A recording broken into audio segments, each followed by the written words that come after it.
Assalamualaikum warahmatullahi wabarakatuh. Nama saya Muhammad Febri Ardanto dengan NIM 123400013 dari Program Studi Teknik Telekomunikasi Angkatan 23. Di sini saya akan menjelaskan kembali materi yang saya dapat tentang kepemimpinan dan persepsi diri.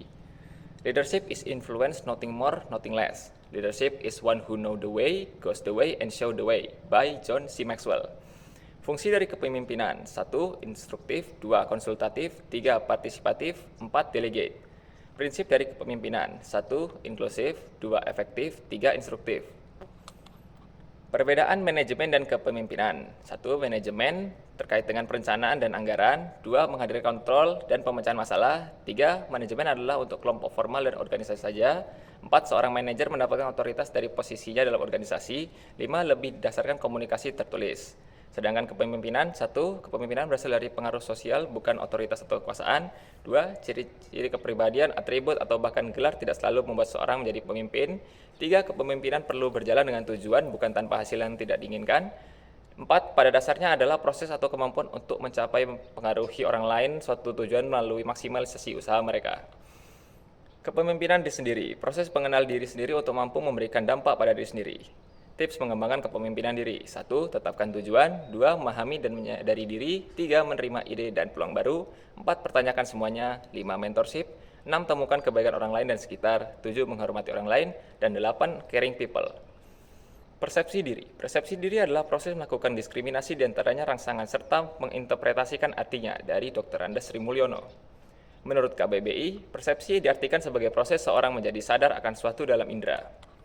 Persepsi meliputi: 1. Penginderaan atau sensasi, 2. Atensi atau perhatian, 3. Interpretasi. Faktor persepsi: 1. Sudut pandang, 2. Kelengkapan data, 3. Tingkat pendidikan, 4. Lingkungan, 5. Penarikan kesimpulan, 6. Pengalaman, dan 7. Suasana hati. Ciri-ciri persepsi: 1. Bersifat subjektif, 2. Rasa logis atau 3. Belum tentu benar, dan 4. Saling bertentangan. Bentuk dan kegagalan persepsi: 1. Kesalahan atribusi. Atribusi adalah proses internal dalam diri manusia untuk memahami penyebab perilaku orang lain. 2. Efek halo. Menunjukkan pada fakta begitu manusia membentuk kesan menyeluruh tentang seorang, maka cenderung menimbulkan kesan yang kuat. 3. Stereotip. Adalah kategori atas suatu kelompok secara serampangan dengan mengabaikan perbedaan individual.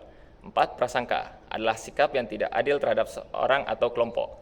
Dan terakhir, 5. Gegar budaya. Adalah persepsi yang diakibatkan penggunaan persepsi berdasarkan nilai-nilai budayanya berbeda dan belum dipahami. Selanjutnya, saya akan mensimulasikan diri saya jika menjadi ketua himpunan. Saya akan menggunakan gaya kepemimpinan, yaitu kepemimpinan demokratis. Karena gaya kepemimpinan demokratis merupakan gaya kepemimpinan yang memperhatikan kepentingan anggotanya dalam mengambil keputusan. Gaya kepemimpinan demokratis memiliki konsep bahwa pemimpin harus ikut berpartisipasi serta memastikan bahwa semua anggota memiliki kesempatan untuk berbicara dan terlibat dalam proses pembuatan keputusan. Pemimpinan demokratis harus bisa menciptakan lingkungan yang memungkinkan anggotanya untuk berkembang dan aktif dalam memecahkan masalah. Gaya kepemimpinan demokratis memiliki banyak manfaat, yaitu diantaranya meningkatkan motivasi, loyalitas, dan rasa kebersamaan dalam organisasi. Itu saja yang dapat saya sampaikan, kurang lebihnya mohon maaf. Saya pamit undur diri. Wassalamualaikum warahmatullahi wabarakatuh.